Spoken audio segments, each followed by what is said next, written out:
Hello,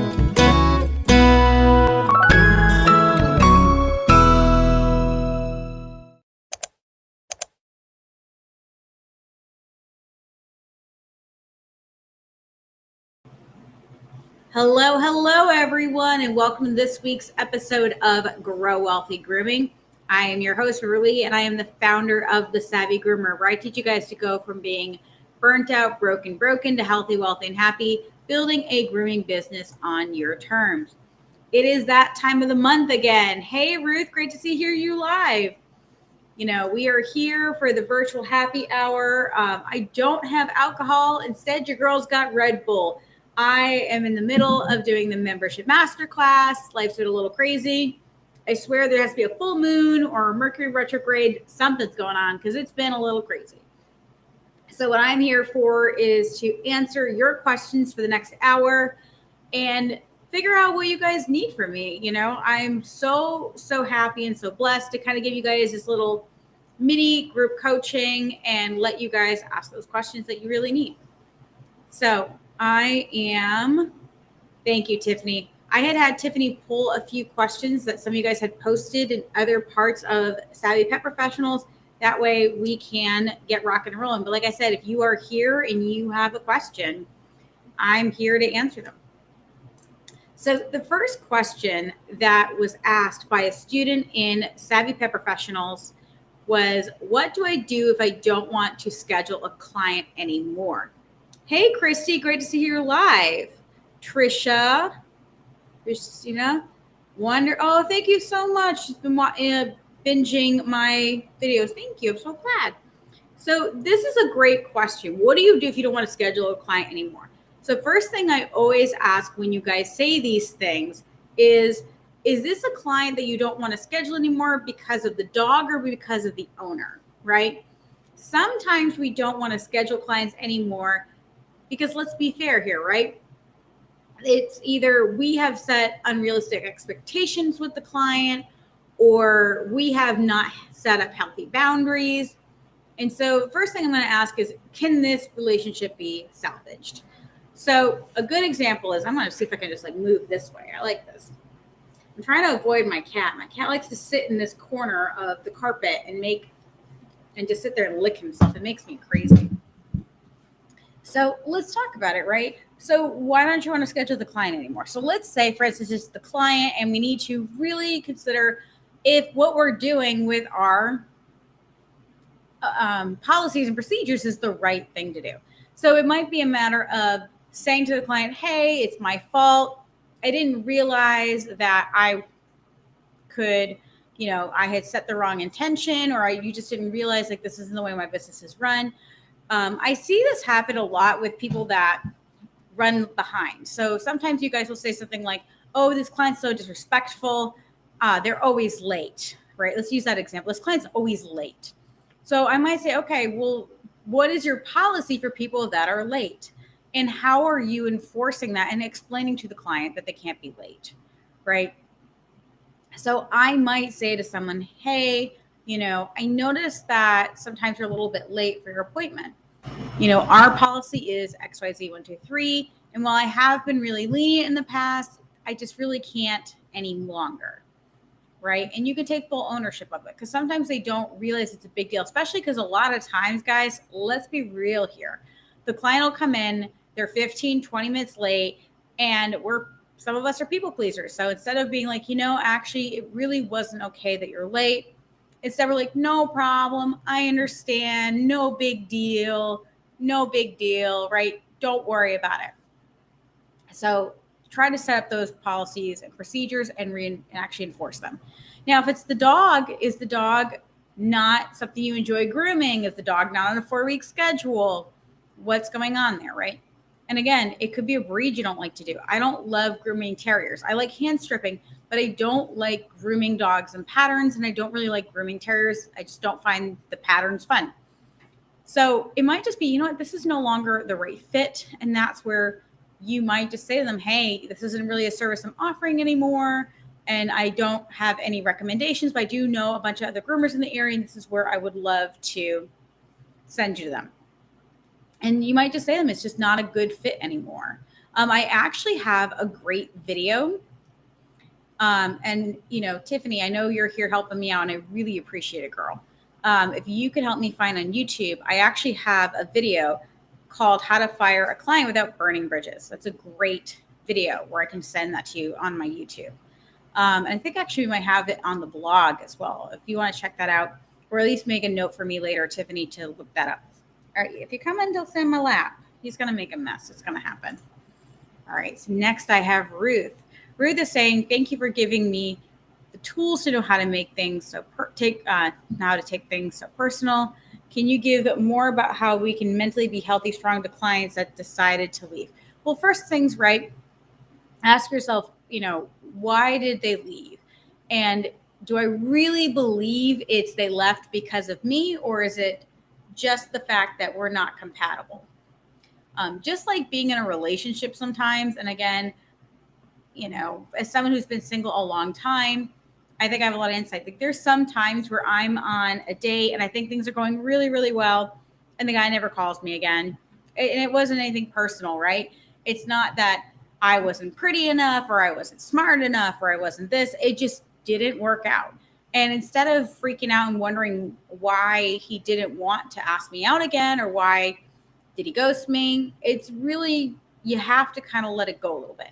So one thing you can do is you can always reach out to the client and send them a little message saying, hey, I just want to let you know, we're really sorry to have lost Fluffy. Would you mind filling out this survey just to let us know how we can better serve our clients in the future? We really appreciate that, right? But I do think that we have to consider the fact that people do their own things for their own reasons, and sometimes we may or may not know what they are. And when we do know what they are, we have to accept them. And sometimes it hurts to accept when people do things for reasons that we don't accept. Again, a really good example of this is, again, me dating, and I'm embarrassed. I'm like fidgeting with my hair. So, I had a guy that really liked me and this and that, but he didn't date single moms. So it was like, oh, you're amazing. Oh, you're this or you're that, but you're a mom. Like all of a sudden I was beautiful and amazing and wonderful. Oh, but I'm like damaged goods. And it really hurt because like, how does that not hurt? But at the same time, it's really irrelevant. That's his shit, right? That's up to him to deal with. And it's up to him to figure out how I want to deal with that. Because in the end, I'm not a bad person. In the end, I'm not worth less because of it. That's a him thing, not a me thing. So just, do your very best. Don't worry about it. And if you are worried about it, ask yourself, where is this coming from inside of me? Is this an abandonment wound? Is this being triggered from a certain place? As you guys know, like girls need a lot of therapy. So for me, a lot of times it's like, okay, is this a wound from my childhood where like, and again, like my parents weren't like horrible people. They did the best they could, but they weren't perfect. And things that traumatize one kid will be perfectly fine for another. I think about my brother and I had very different personalities, and things that really upset me as a little girl really didn't bother him at all as a little boy. And it's not about it, part of his gender differences, of course, but it's also that he's just a different person. So he's a different personality. So I want you to consider, if you do want to find out for your own validation, send out that survey and just say, we're so sorry to see you go. However, we would love to know why and what we could possibly do in the future to avoid, losing good clients. And if it's about money, there's nothing you can do, right? There's nothing you can do. Because ultimately people are either going to value it or they're not going to value it. A Facebook user, and by the way, guys, there is a little, I will try to find it. I think Tiffany says Sage.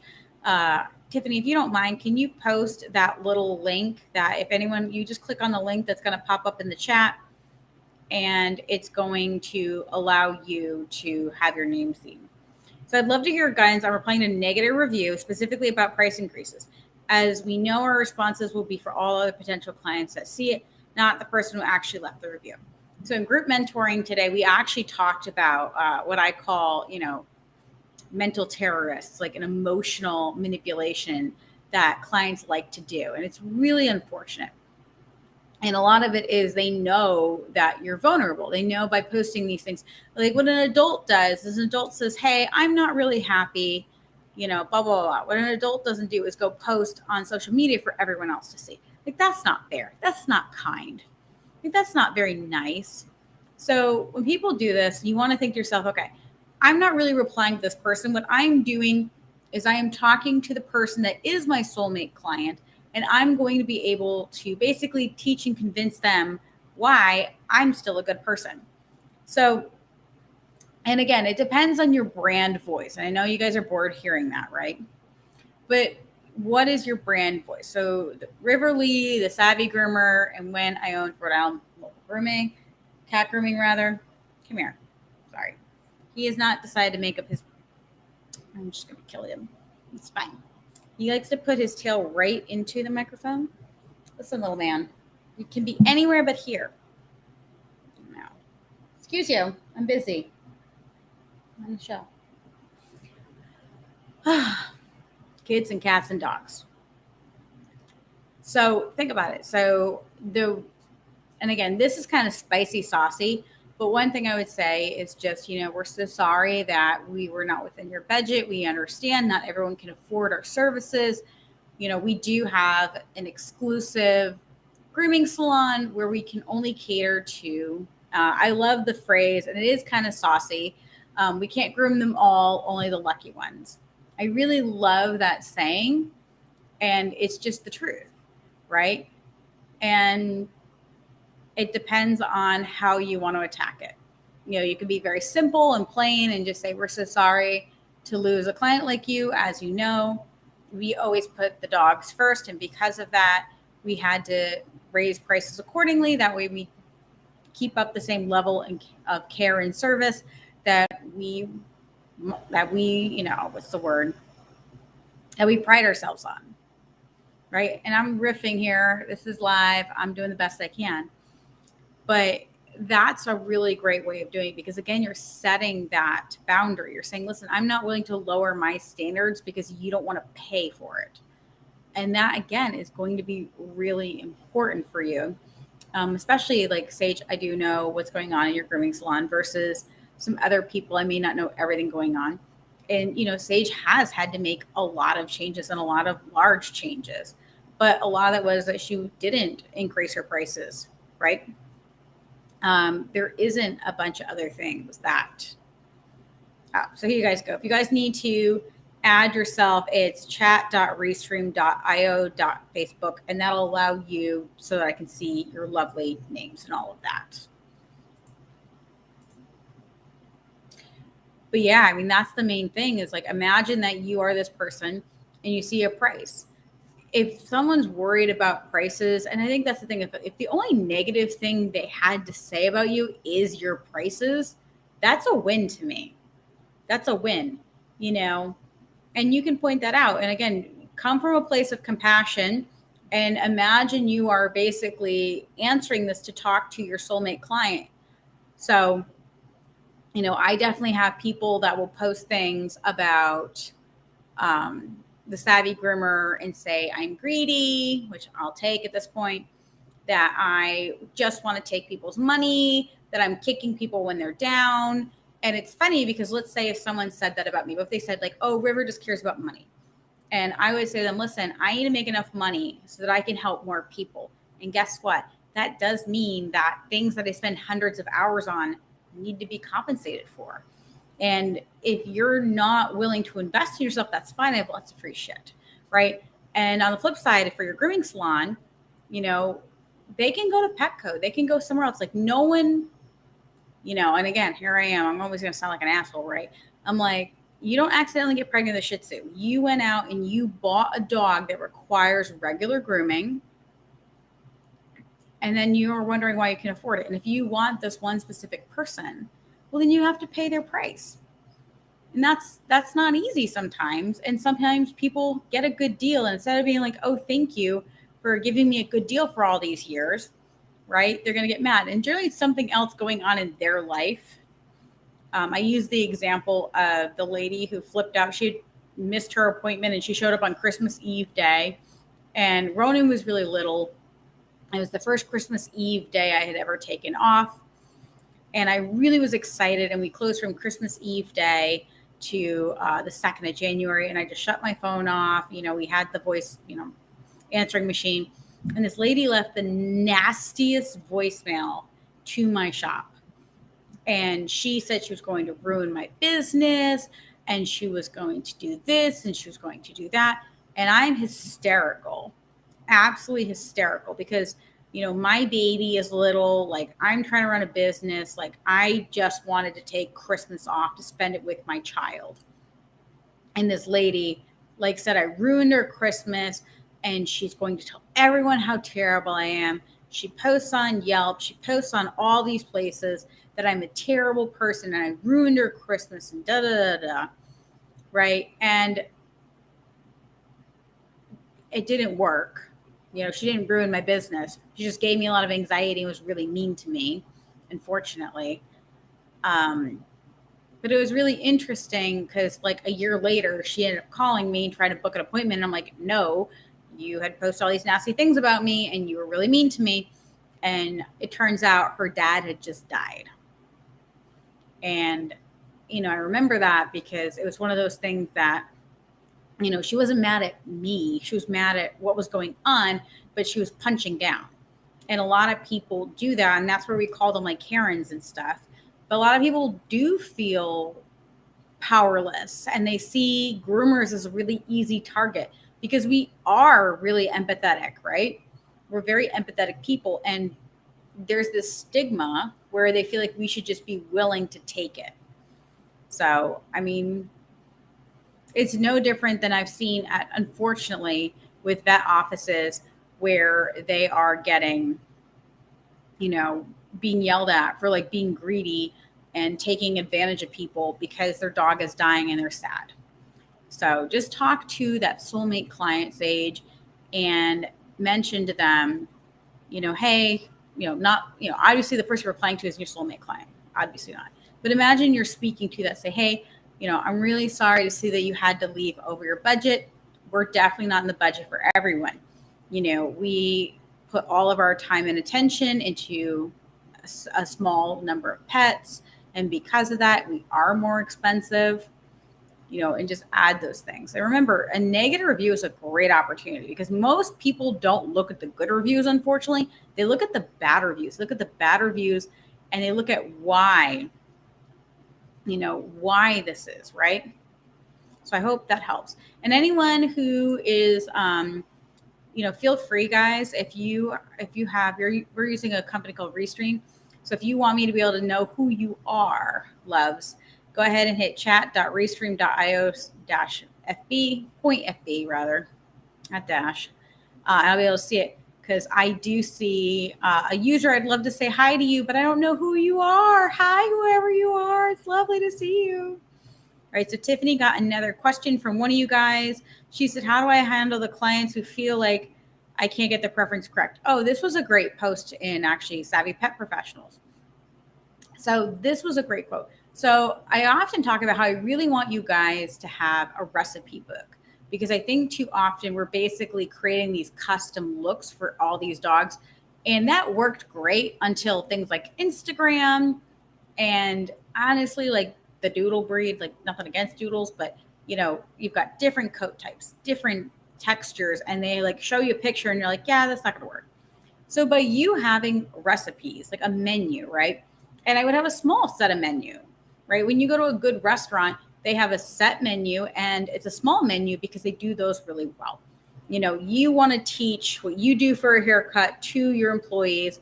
And, yes, there could be custom cuts. And if you get bored or things like that, but that should be based on what you think the dog needs, not what the owner likes. And again, I'm not talking about like long ears versus short ears, right? But minuscule modifications, right? minuscule modifications. So, that is what I would highly suggest. And I do think that if we had offered that, I think it'd be really tough as a chef. And it's interesting because, like, I used the example, I think it was actually still in group mentoring, where I was talking about private yacht chefs. And it was really interesting because if I go to a restaurant, they're going to have a menu. I might be able to ask for some modifications, but if I'm like, oh, I want the duck dish, but I want it in salmon, excuse you, they're going to say no, right? They're going to be like, nope, that's not what we do. Or if they do it, they're going to charge me more. If I literally ask for something off menu, it's going to be more expensive. But if I have a yacht chef, he's literally going to create an entire menu around what my preferences are, right? And I think that's where we're creating this unrealistic situation where we are basically telling them, hey, I'll make you an entirely custom haircut, whatever you want. That's just unrealistic. It's really unfair to your staff, especially because it's like both an art and a science, right? So not only are you going to have to figure out what looks good on the dog, right? What you're really good at and what the customer likes versus basically having, these are our styles, these are our recipes. We can modify them slightly, but this is what I offer. And again, a lot of the preferences because of things like Instagram are unrealistic. Again, it's like the people that come in for these, like I'm sure you guys saw like the silver hair. I've had silver hair is very in. Well, a lot of those pictures are actually wigs. So, and in a lot of the grooming things, like these are dogs that are groomed all the time. They're bringing in pictures of dogs that are groomed all the time that have, brushed at home. They don't understand the work behind it. Okay. So I hope that helps. I love the minivan versus Ferrari analogy. No one made them buy a Ferrari Doodle, but now that they have what's going on expensive and have, absolutely. A lot of these breeds are like Ferraris, right? I have a Chevy diesel. Why? Because it's really cheap to fix and I really like it. So I want you to consider, you didn't buy that dog. They bought that dog. Excuse me. Could you just not on camera? Thank you. I know, I swear to God, he just wants to be seen. He's like, look at me. I know. He's in a mood today. He's feeling very goofy. So, and that's it. It's not the mechanic's fault that they went to and they bought a Ferrari and now we're the one that's to maintain it. It's not our fault. So, all right. So we have another one. Any advice on getting sales for a DIY e-course? So what is the DIY e-course on? I would have to know more information, and I'm sorry, I don't know who this is. So whoever wrote this, please feel free to give me some more details because, it depends on like what the e-course is about, and I'm more than happy to help you. Summer Jane says, Megan O'Neill, Lisa Williams, Allison Hill is a really good person to listen to for business, marketing, accounting, stuff like that. Oh, cool. That's nice. She has classes, but also does free Monday lives. That's wonderful. I think that everyone has to find people that, oh, it's Doodle Grooming. It's Mindy. Okay. There's lots of people that have lots of great advice, and you've got to find somebody that you really jive with and you go with. If it's not me, great. If it's me, awesome. Either way. So Mindy's saying she has a Doodle e-course that she wants to sell online. Well, again, if you're going to sell things online, the question is it for your customers or is it for all customers? And when you guys are creating online classes, and I highly suggest if you're enjoying, creating content, who the content is for, and then how you're going to sell it. So just like anything with, with your business, right? You're going to have one of those things where you have to decide who is that marketed for. You're like Doodle owners. Okay. Was it Doodle owners who want to groom their own dogs at home or that want to maintain? Again, so this is important, guys. When you say it's for anyone, When you sell to everyone, you sell to no one. I wish he wouldn't groom himself, lick himself on camera. Such a pet peeve of mine. So when everyone, oh, Summer, I'm not mad at all. She's so cute. No, I was just like, I don't know who those people are. I'm like, I feel so bad. I'm like, I don't know any of these people. I'm going to have to like do some research. Not a big deal. I've never met, listen, this is very important. Very important, guys. I am never mad. Please share. Like, if you know someone who can help someone in this industry, you share.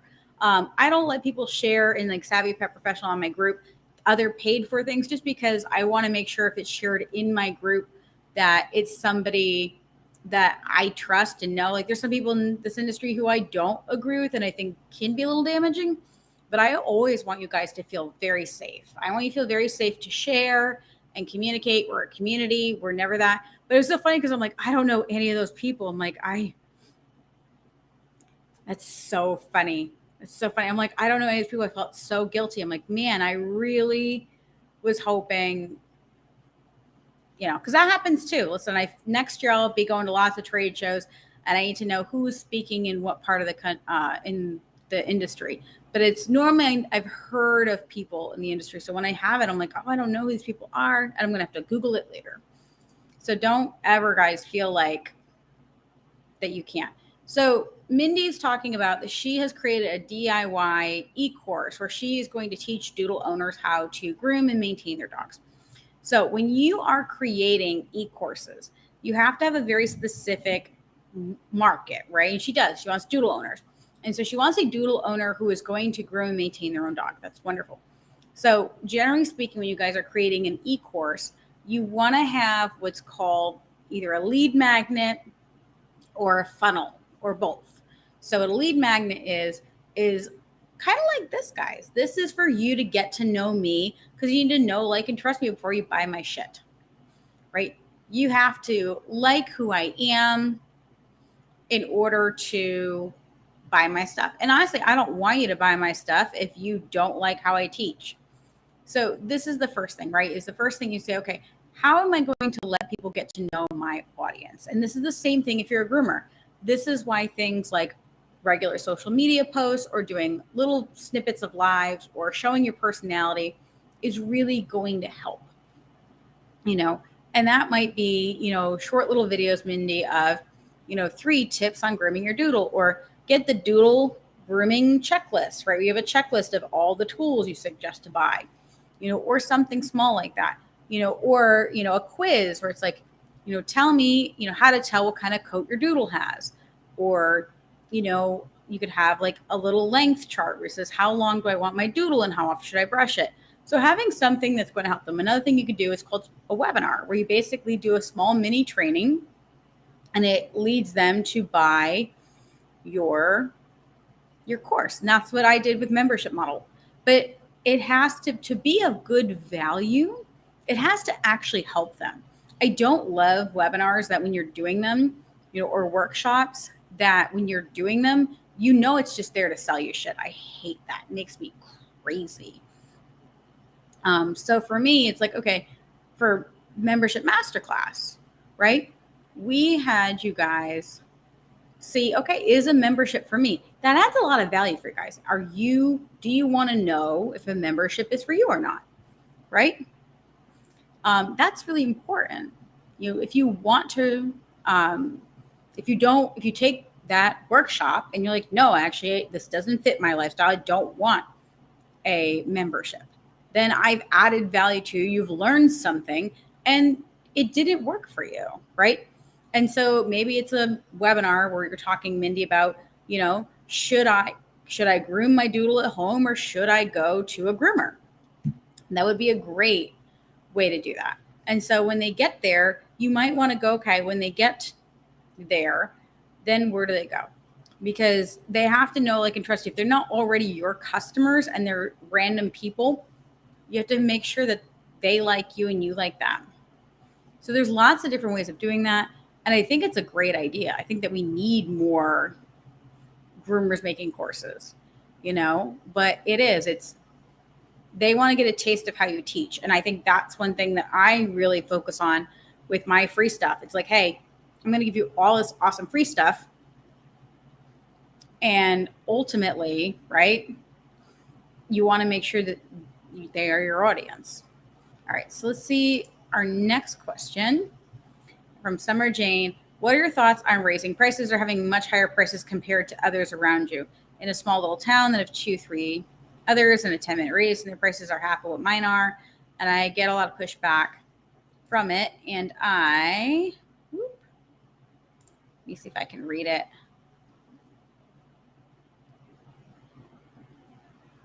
Okay.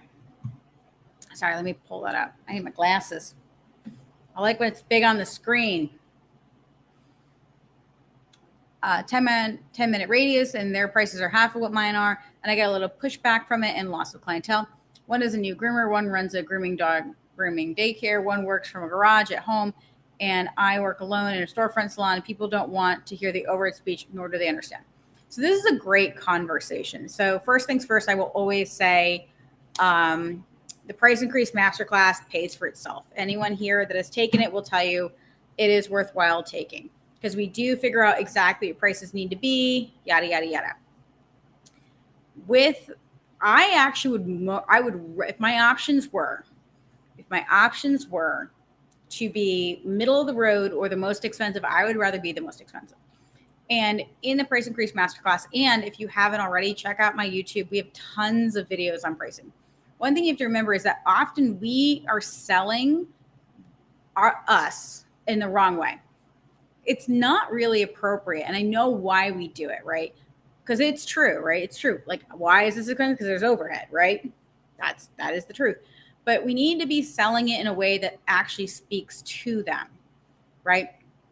We need to understand what they care about and sell it to them. That might be going niche. That might be doing one-on-one. That might be focusing on so many different things. I know I'm very excited. I have so many videos on YouTube. I probably have at least 15 to 20 hours of just YouTube videos on pricing and understanding your soulmate client.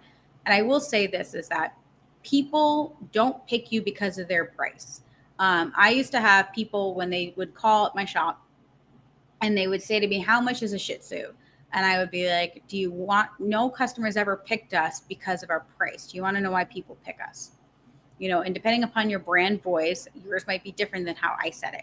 But to me, it was like, if someone is really just asking about price, I'm never going to be their person.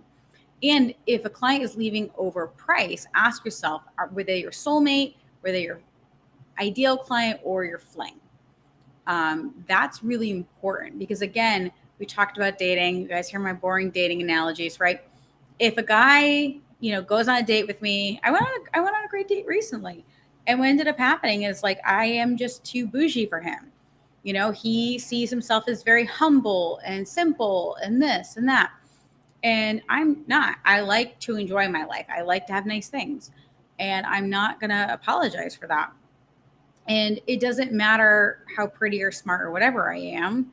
We're never going to work out, because I don't want to go to cheap restaurants that I'm not going to enjoy because he doesn't want to go, because he prefers to go to cheaper places. And I'm like, I want to eat good, healthy, yummy food and have a nice cocktail. I don't want to eat somewhere because it's cheap, and that's a difference in values and they're not compatible. So I really don't care about being the most expensive. One of my students, and I haven't asked her permission, so I won't mention her name. She lives in a very rural area. And don't forget, with the power of the internet, you might be able to pull people from 10 minutes away. People in your immediate circle might not value you. But thank God for the internet and branding and really getting involved in that. What does make you special? How are you going to stand out? Why should they care? And why should they care from a standpoint of them versus us, right? That's so important. A lot of times we're trying to sell. Like, I love when groomers are like, I'm like, why are you special? They're like, oh, I have the best haircut. Like, that's very rarely the case, right? because people don't know a bad haircut until they've had like a really good haircut, unfortunately. So, or they're like, oh, I use this high level shampoo. I'm like, okay, well, customers they don't know why that's important, right? That's good for us. And that's you selling to a groomer. I see a lot of your social media, not you personally, but I see a lot of groomers whose social media isn't selling to the customer, it's selling to other groomers. They're basically, for lack of a better term, just creating groomer porn. Like I look at it, I'm like, ugh, that's like so sexy. Like, oh my God, amazing, amazing, amazing, amazing, amazing. But for my customer, I'm like, this doesn't speak to me. Right. And that's where we have to remember we have to sell to the clients. And what do the clients care about? Right? Why are they going to either drive from far away to come to you, or why are they going to value your services over somebody else? And if it's price point, that's never good. So, I mean, that could be a whole video.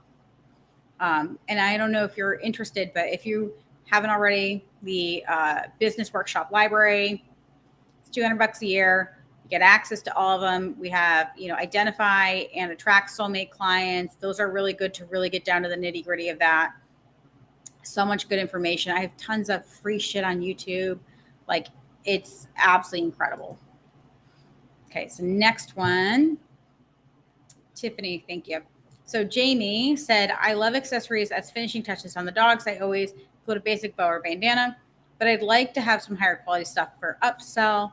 How do I market that or figure out if my clients are interested in that? Well, a couple options. And first things first, it is really tough sometimes, and this might be a groomer versus an owner thing. It is really important to find out, do they actually care and are they willing to do that? Now, you can do things with like a higher end bow or bandana is add it to a package. Now, I'm not a big fan of having upsells and add-ons because I think you're going to waste a lot more time. Like, I love you guys. I love you so much. We're in a groomer drought and we're all overwhelmed and we're all exhausted. And we're like, how can I sell this $5 bow? And it's going to take me 15 minutes. And the person's going to be like, I don't know. What do you think? Oh, I like the blue, but I like the purple. I feel like she's more of a purple girl. Da, da, da, da, right? If you think about the amount of time we spend upselling this crap, you would be better off potentially, if you want to, have a higher package and just say, you can call it your VIP or you can call it your platinum package. Depending upon your brand, you can call it something different. If you are, and again, Jamie, I'm not sure what your business name, but you can make something clever, and you can say, if you have this, you get these, and you kind of show them all the pretty options. And they can be options you like. Pick options that if no one buys them, you will put them all over your dogs. That's the best way to invest in that kind of stuff. Okay. And then just say, okay, this package, which is $25 more, includes this $5 bow. But I really want you guys to be careful of trying to spend a lot of times upselling something that's small. Is someone going to pay $15 or $20 for an like either a better, like I love like the ribbon collars. I'm a sucker for like the bow ties and like the ties. Like I love for Father's Day putting all like the ties on the dogs. But how much are people, when your groom prices are like $60 and you want to put a $20 or $15 add-on for the bow, that's probably not going to happen. What you can do is differentiate them. You can say, oh, we have, and again, you got to be like your silver and then your gold and your platinum. You can do whatever you want with that. But I often think you guys are really, stepping over dollars to do pennies. If you want to do something nice for your clients, you should definitely do something nice for your clients and have them pay for it. And I think a lot of times we're thinking about, oh, this $5. Again, that might be what makes you special, right? Believe it or not, I do have students where their grooms are basically the same as everyone else in town. They don't do anything special groom-wise. They're using good shampoo, but nothing like they're not using like Le Pooch or Yves Saint Bernard. They're not. But what they do is every dog walks out of there with like a rock star, like, the feather or the tinsel or a bow tie or a tie, or like, they have like those little like collars that are like all lace. Like that's how they get people. and then they take pictures of them and they post on Instagram, and all the dogs look like rock stars, and they have like themes and like this and that. And if that's what you want to do for, what makes you special and makes you stand out, that's a great investment. You have to remember the amount of money that you would lose, and it might be like, hey, if you get groomed every 4 weeks or less, you get this free add-on, right? You get this like bow or bandana, and they're like, oh, I really like that. What can I do? I don't want to come every 4 weeks. You'd be like, well, it's going to be $20 otherwise. So it makes more sense for you just to come in every 4 weeks. There's lots of ways of doing that, but I don't have a ton of love for retail for most groomers because it just takes so much time to sell that stuff for very little money and very little profit. I'd rather you be investing in getting your grooms done faster so you can go home and take a nap. So Trisha is saying, I tell people who call to book right offhand that we charge and our prices are based on weight. If they cancel the day of is $25. And if they no call, no show, I charge $50. They're running 15 minutes late. Sorry, we ran out of space. We will need to reschedule. I charge extra for DMAT, hand scissor, D-shed. Prices go up $5 in January. Yeah. So, and everyone's different. What I teach guys for no call, no shows or reschedules, you have 48 hours. So if you cancel 48 hours to 25, so 2 days to 1 day, right? So 48 hours is 50%, and then 24 hours is 100%.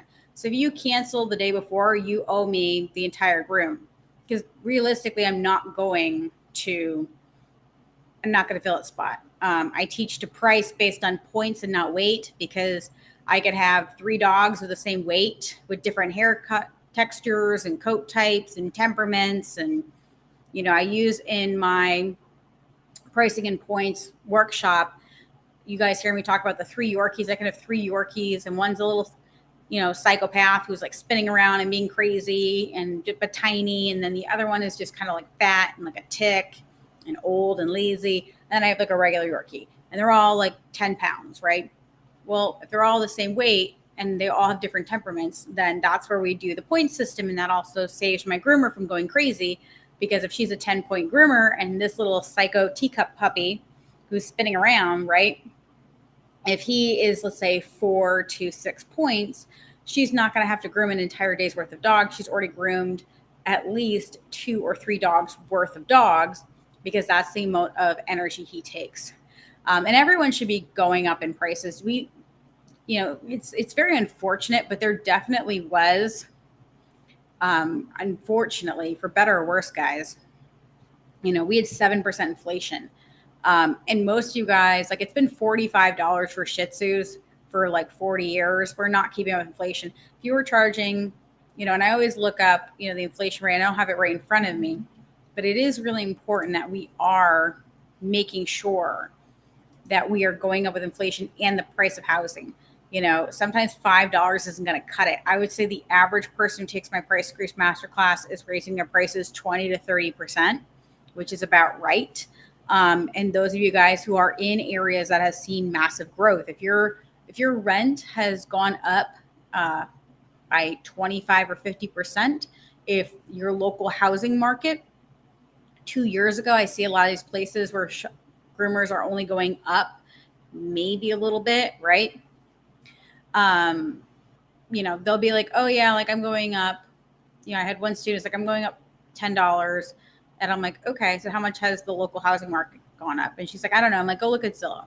So we look at all these condos that used to be $60,000 to $80,000 that are now $250,000, $300,000. And I'm like, all right, well, if houses have condos, right, have gone up,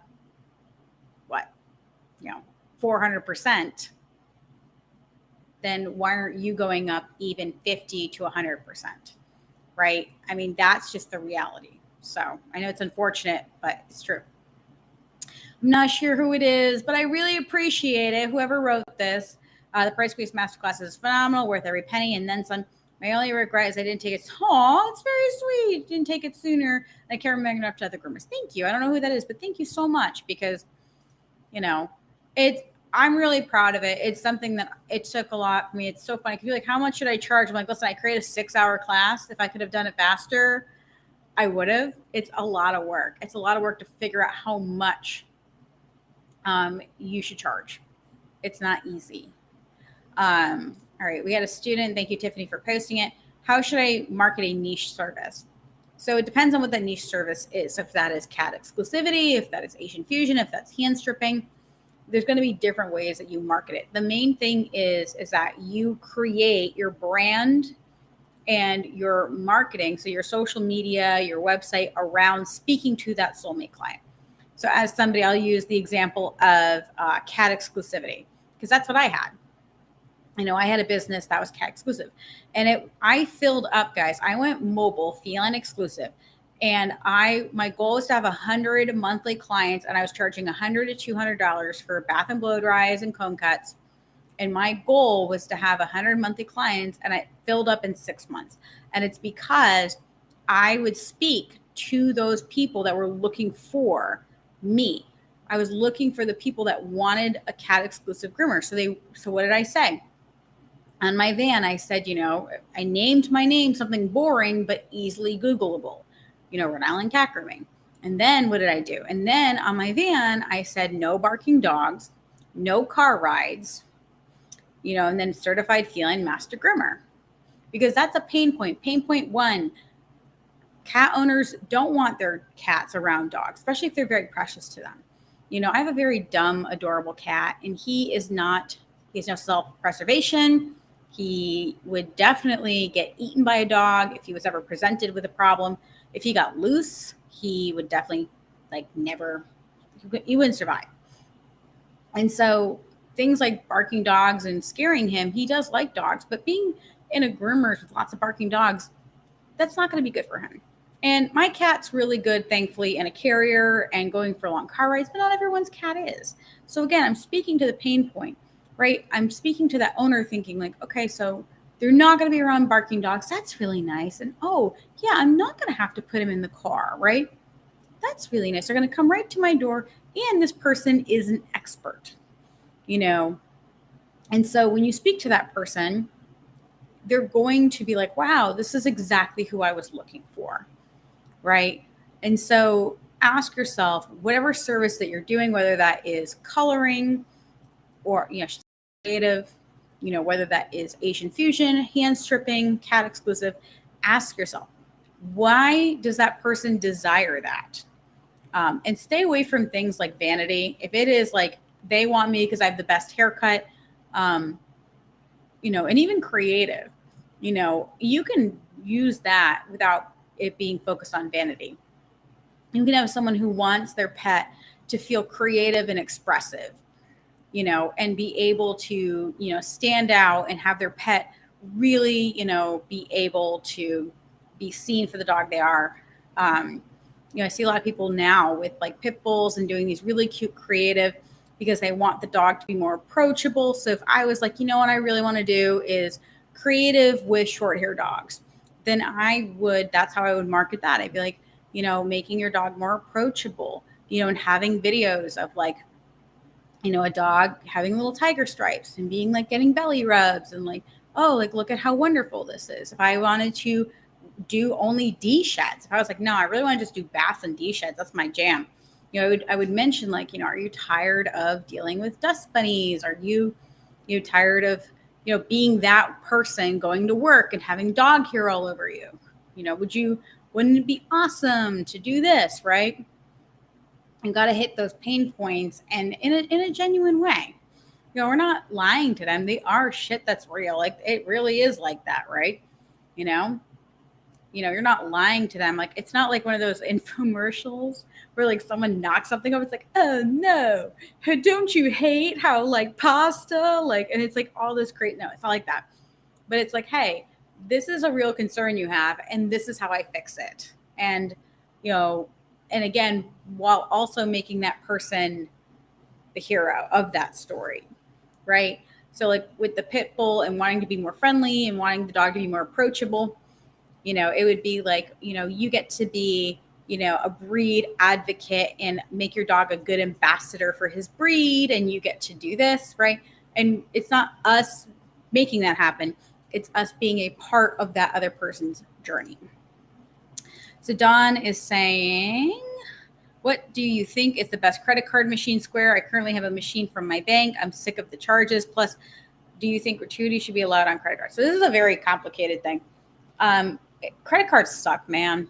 It does suck. The fees are getting outrageous. And I think that's where, too, we all have to, for better or for worse, credit cards are going to be really important now that they've had so many more IRS people coming. They've hired a lot of people, and there's going to be audits. So having a credit card machine really covers your booty. So that's first things first. And I want you to look at really how much you're spending on credit card fees. I'm actually going to look really quick. How much has Savvy Groomer paid in credit card fees? And I pay a higher amount because my business is 100% online, guys. So that means that everything that you guys do for the Savvy Groomer costs me a butt ton. Because what happens is that every time that you make a charge or anything like that, it's like, this could be fraud. So we're going to charge you a lot more, which, it stinks, right? Like, I don't like that. But it's also the convenience of being able to do that. So one thing I want you to consider is the convenience of having credit cards worth the fees? Generally speaking, it will be. And it's a lot better if you get audited, which sucks. Companies like Square and Stripe, they charge a higher than average fee because normally, technically, when you're using a credit card machine, you're actually supposed to be taking, every state is different, but like when I had my machine and my thing from my bank, I had to actually take a class to learn how to take cards and things like that. And they would give me a lower rate because of it. And basically Square and Stripe, they even out all of the different fees because like every card has a different fee depending upon if they're a points card, if they're like Amex can be as high as like 7 and 10% for some banks. Most of us don't take those cards anyway, but that's what it is. But I want you to really look at the cost of how much it is. And when you look at the percentage that it is, part of you is like, man, that really sucks. It's not really fair, yada, yada, yada. But when you think about how much it protects your business, that really is small when you compare it. And I know that's not fun to admit, it's really not, but it is the truth, right? It's the truth that you're not actually paying a lot when you look at it, not long term. Even if it's like 3%, that sounds like a lot, but if your prices are high enough, you should be able to eat that 3% fairly easy. If I said to you, you're going to give me 3%, but your audits or anything like that is going to be significantly less. If you had to pay someone to do forensic accounting for all of the cash that's coming into your business, it's actually going to be significantly more money than that. Plus, to me, if you're using something like Stripe or Square, every single client who books should have a card on file. So Donna is saying, I currently only accept debit with PIN. So I will tell you that a lot of people won't do debit with PIN. Like if I had someone who said, okay, you have to do a debit with PIN, I'd actually be like, I won't do that because that makes you liable. Like I don't want, so because there are all of those debit card scams and everything where they have like the little machine that they click into it, a lot of people will only do that. But I mean, how much money are you really spending a month in credit card fees? How much is that?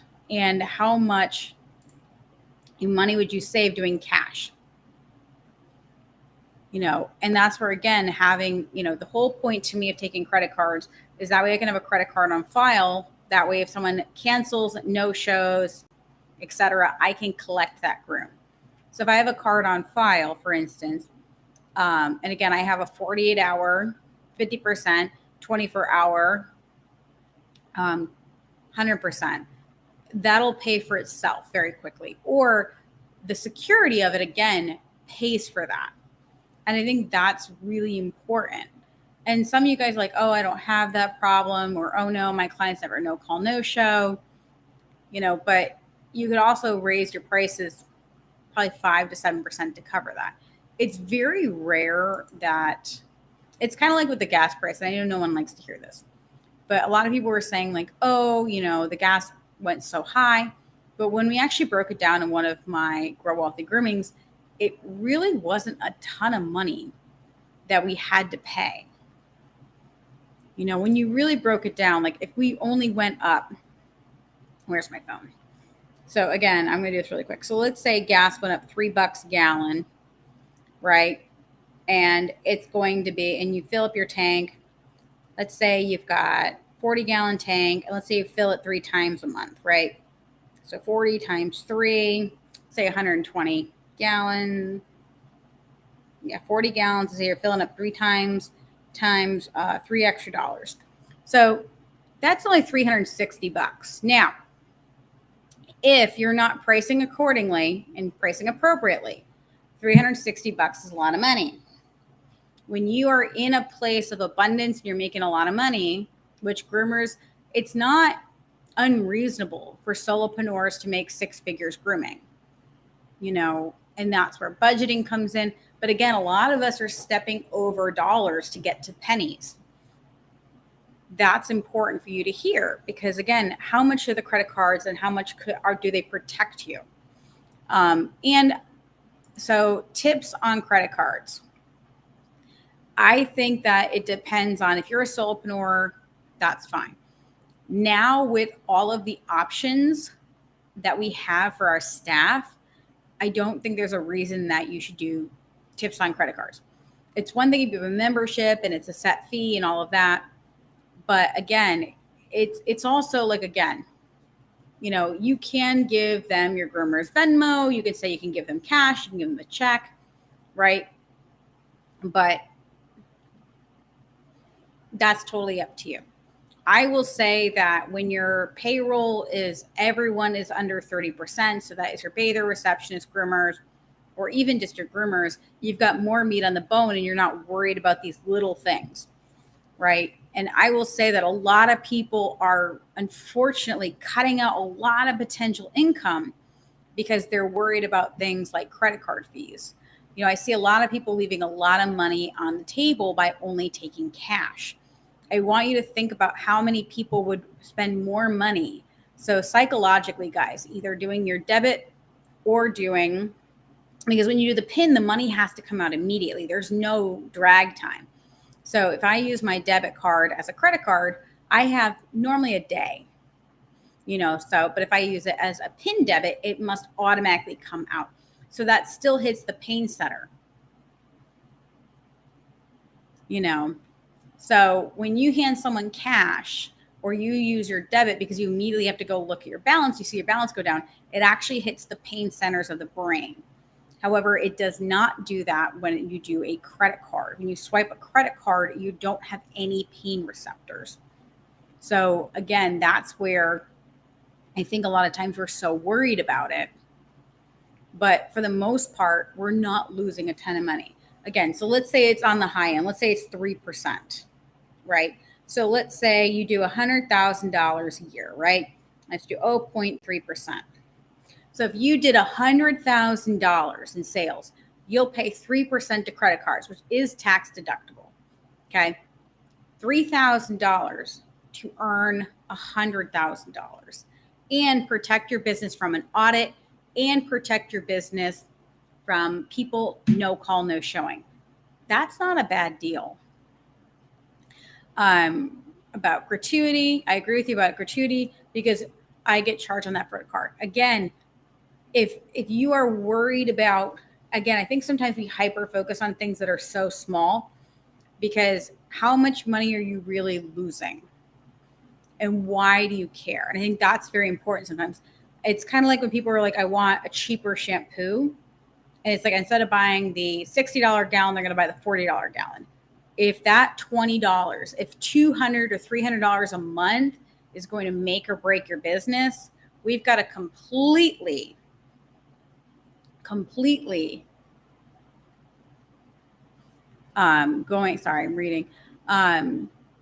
look at your business, because that's not a lot of money.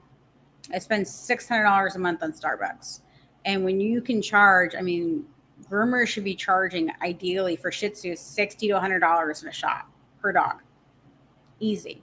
So if we're looking at this little bit, Cheryl is saying, why do you think audits are likely when we take cash? So I had a long conversation with my attorney. He's a very brilliant business attorney. And we were talking about it for the membership masterclass, because I was saying, okay, what if someone wants to take their memberships in cash? And he does a lot of bankruptcy. He does a lot of big business stuff. And when you take cash or only cash, where is that cash going? So for any of you guys that have tried to buy a house or do anything, when you input cash over a certain amount of money, where is that cash going to go? Now, if you are I don't want to sound rude, if you are a truthful person and you don't screw over Uncle Sam and you put that cash every time into the bank, right? They already assume that you're swiping money from it. Okay. So when you're depositing that cash, they're going to assume you're not depositing all of it. And most of us don't, right? If you guys earn $5,000 a week in cash, most of us are not putting every single penny of cash into your business account, right? But they know that if you get a credit card, all of that money immediately goes in your account. So they can prove the transfer of money. It's the same reason that when you go to buy a house and you have cash in a safe, you have to prove where that cash came from. When you have a small cash business that is sorry, I'm trying to read. I got distracted. Don't mind me. And that's just it. So for instance, if I have $10,000 in cash in a safe, I really can't use that for anything. I actually have to, if I deposit it, it's going to trigger something. So Cheryl is saying 100% into the bank daily. So you are probably the only person that said the government is going to see you as a risk. They're going to say, we doubt that she's really this honest and this perfect, right? It's kind of like, it's like when it's like when the dentist asks you floss every day. There are definitely those people that do, but 90% of us are going to be like, yeah, we definitely floss, and we don't, right? So a lot of people don't do this, but it is statistically true. Cash only businesses are the most likely to get audited. And then if you do a lot of cash and less credit cards, you are going to be more likely to be audited, because they don't believe you when you say, right? If you look at what pet groomers are supposed to make, if you look up what the average pet groomer makes, it's because people are paid under the table. One of the reasons that there's doing sales tax on pet grooming is to track the sales. Most people before that were cash only grooming shops, they were lying about their income. And then when they started having to pay sales tax, then they're like trying to work with their numbers, right? It gets really wonky.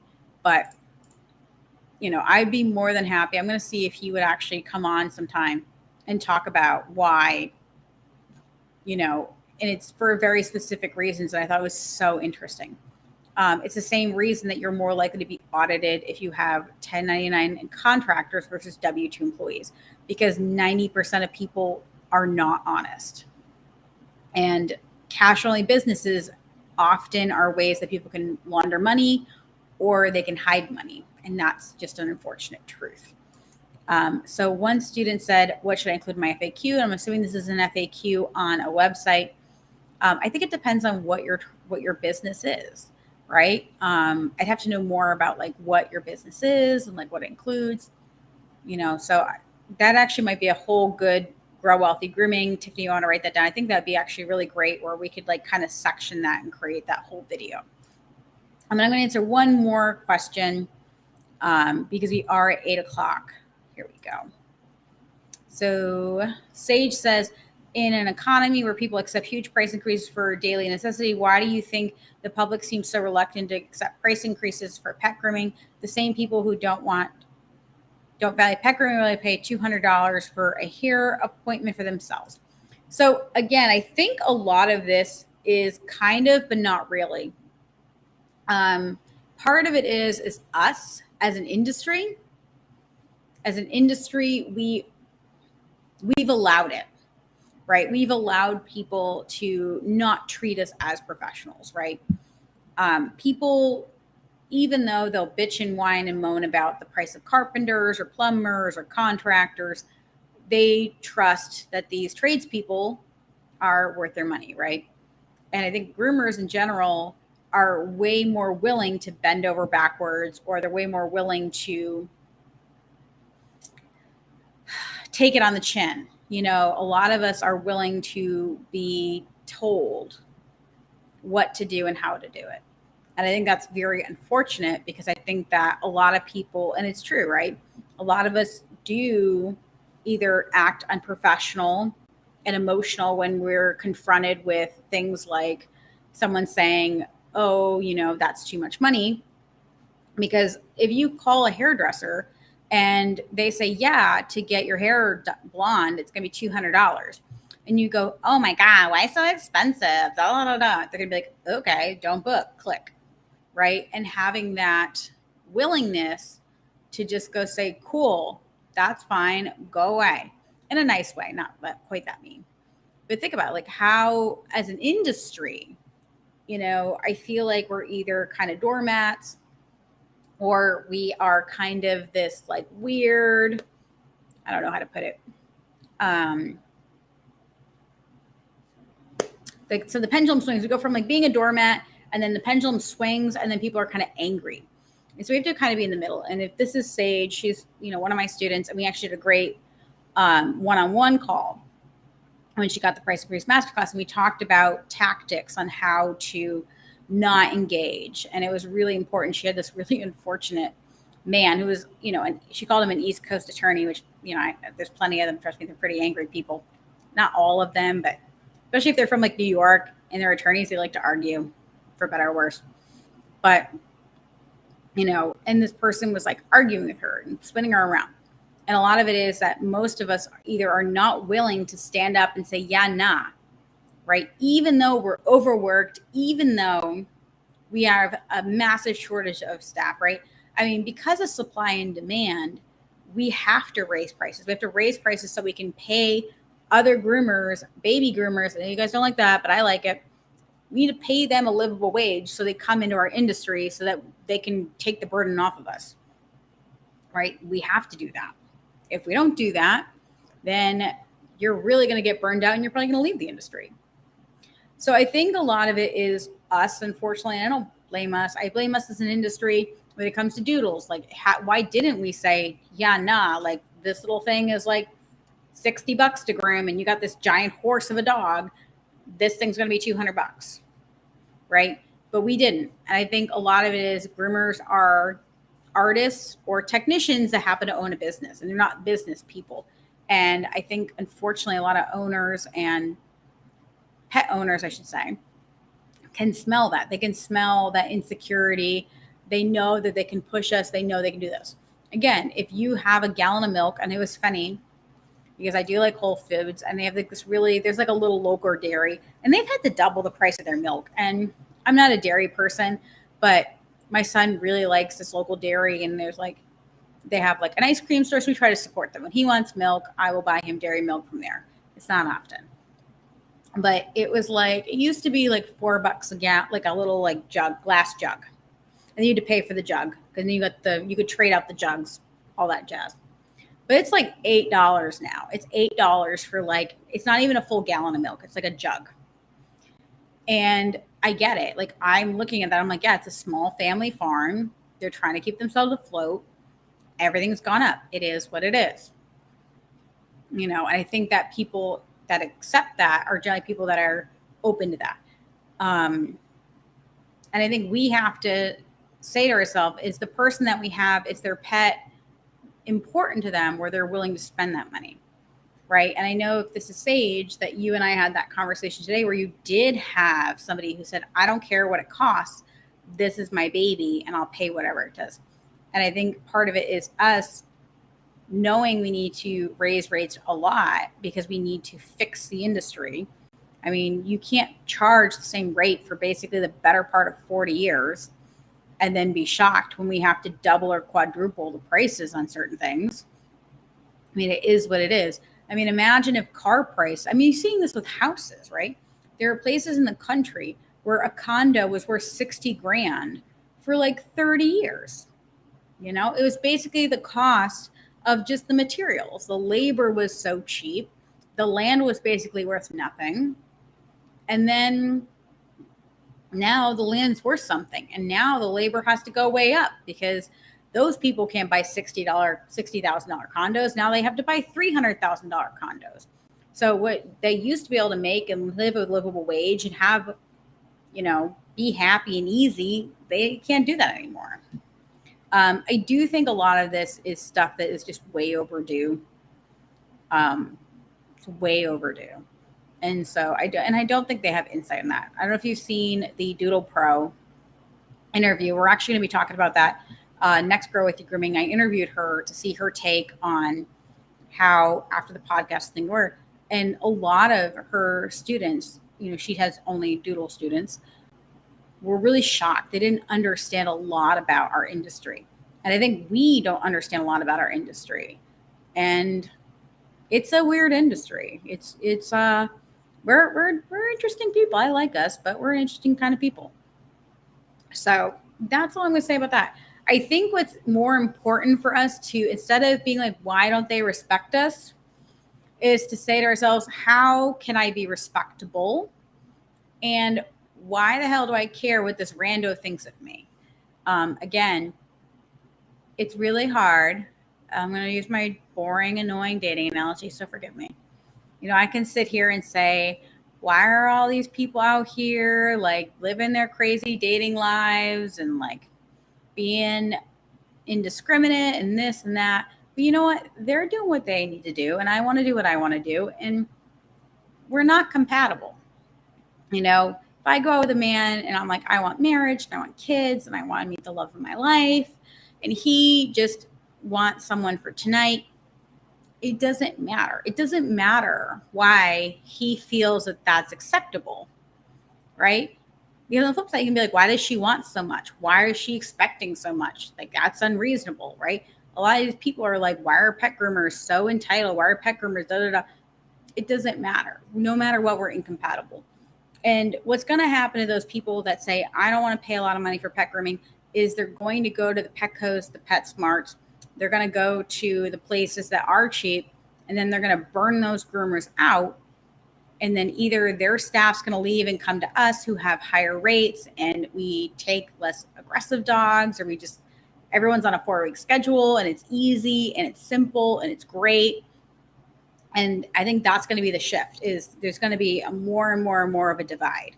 The more students I have that either are doing memberships or are really simplifying the shit out of their businesses, they're really, really happy, versus a lot of the people that are, unfortunately, for better or worse, really resistant to change, and they're just dog paddling upstream, and they're just really unhappy, and they're going to get burned out, and they're going to leave the industry. And it's going to be really sad, because I wish people would do the easier way, because I do think, honestly, I really feel honestly, it is what's best for the pets. It's what's best for the groomers, and that's what's going to make it best for the owners. I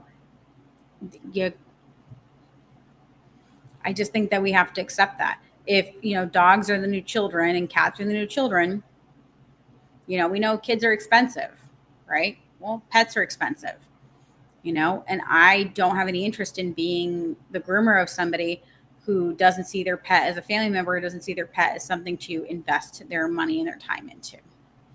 But anyway, guys, I love and appreciate you all. We are like 16 minutes over, so I'm going to end this. It was really fun being here with you guys and talking with you. And I got lots of great ideas to do shows for later, which I really love.